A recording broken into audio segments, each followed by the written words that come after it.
Hi ನಮಸ್ಕಾರ ಎಲ್ರಿಗೂ. ನಾನು ನಿಮ್ಮ ಮಗಳು ಪ್ರೀತಿ ಮಾತಾಡ್ತಿರೋದು. ಈ ಆಹ್ವಾನ ಪತ್ರಿಕೆ ಏನು ಅಂತ ಕೇಳಬೇಕಾ? ಶ್ರೀ ಮಾರುತಿ ದೇವಸ್ಥಾನ, ನೆಲೆಮಹೇಶ್ವರಿ ದೇವಸ್ಥಾನದ ಹತ್ರ ಇರೋದಿದು. ಟಿ ದಾಸರಳ್ಳಿ ನಮ್ಮ ಏರಿಯಾ.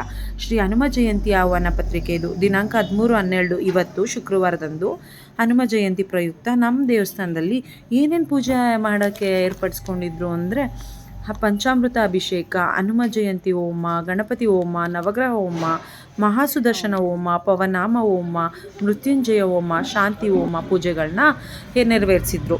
ಈ ಪೂಜೆಗಳನ್ನೆಲ್ಲ ನಾವು ಅಟ್ ಎ ಟೈಮ್ ಒಂದೇ ಕಡೆ ನಮ್ಮ ಹೆಸರೆಲ್ಲ ಹೇಳಿ ಮಾಡೋ ಕಾರಣದಿಂದ ನಾನು ಅಲ್ಲಿ ಪೂಜೆ ಕೊಟ್ಟಿದ್ದೆ. ಆಮೇಲೆ ಪೂಜೆ ಕೊಟ್ಟಿರೋ ನೋಡಿ ಎಷ್ಟು ಚೆನ್ನಾಗಿದೆ ಅಂದರೆ, ಆ ದೇವಸ್ಥಾನ ಮಹೇಶ್ವರಮ್ಮನ ದೇವಸ್ಥಾನದ ಪಕ್ಕನೇ ಇದೆ. ನಮ್ಮ ದಾಸರಳ್ಳಿಯವರಾಗಿದ್ದರೆ ಎಲ್ಲರಿಗೂ ಗೊತ್ತಿರುತ್ತೆ.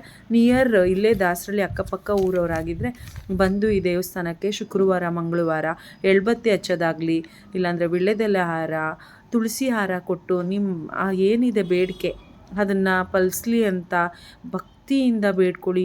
ತುಂಬ ಗ್ರೇಸ್ಫುಲ್ಲಾಗಿ ಸ್ವಾಮಿ ನಿಮ್ಮನ್ನು ಕಾಪಾಡ್ತಾರೆ. ಆಂಜನೇಯ ಸ್ವಾಮಿ ನನಗೆ ಎಷ್ಟು ಗ್ರೇಸ್ಫುಲ್ ಅಂದರೆ, ಇವತ್ತಿನ ಫೋಟೋನೇ ಈ ಕಾರಣ. ಅವರೇ ನನಗೆ ಈ ಶಾಲ್ ಕೊಟ್ಟಂಗೆ, ಅವ್ರ ಹತ್ರ ಇದ್ದಿದ್ದು ಆ ಶಾಲ್ ನಮ್ಮ ಮೇಲೆ ಹಾಕೋದು ಎಷ್ಟು ಖುಷಿ ಅಲ್ವಾ. ನಾವು ಇದನ್ನು ಎಕ್ಸ್ಪೆಕ್ಟ್ ಮಾಡಿರಲಿಲ್ಲ. ನಾನೇನು ಅಂದ್ಕೊಂಡಿದ್ದೆ, ಪೂಜೆ ಕೊಟ್ಟಿದ್ದೀವಿ, ಪೂಜೆ ಕೊಡ್ತಾರೆ ಅಂತ ಅಂದ್ಕೊಂಡಿದ್ದೆ.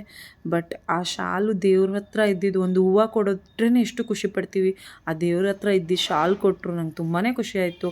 ಆ ಸ್ವಾಮೀಜಿ ಕಾಲಿಗೆ ನಮಸ್ಕಾರ ಮಾಡಿ ಅಲ್ಲೇ ಪ್ರಸಾದ ಕೊಡ್ತಿದ್ರು. ಪ್ರಸಾದ ತಿಂದ್ಕೊಂಡು, ಸ್ವಾಮಿ ಈ ಪ್ರಪಂಚದಲ್ಲಿರೋ ಎಲ್ಲರನ್ನೂ ಚೆನ್ನಾಗಿಡಪ್ಪ ಅಂತ ಕೇಳ್ಕೊಂಡು ಬಂದೆ. ಈ ಹನುಮ ಜಯಂತಿ ವಿಶೇಷತೆ ನಿಮ್ಮ ಜೊತೆ ಶೇರ್ ಮಾಡಿದ್ದು ಇಷ್ಟ ಆಗಿದ್ದರೆ ಶೇರ್ ಮಾಡಿ, ಕಮೆಂಟ್ ಮಾಡಿ, ಲೈಕ್ ಮಾಡಿ.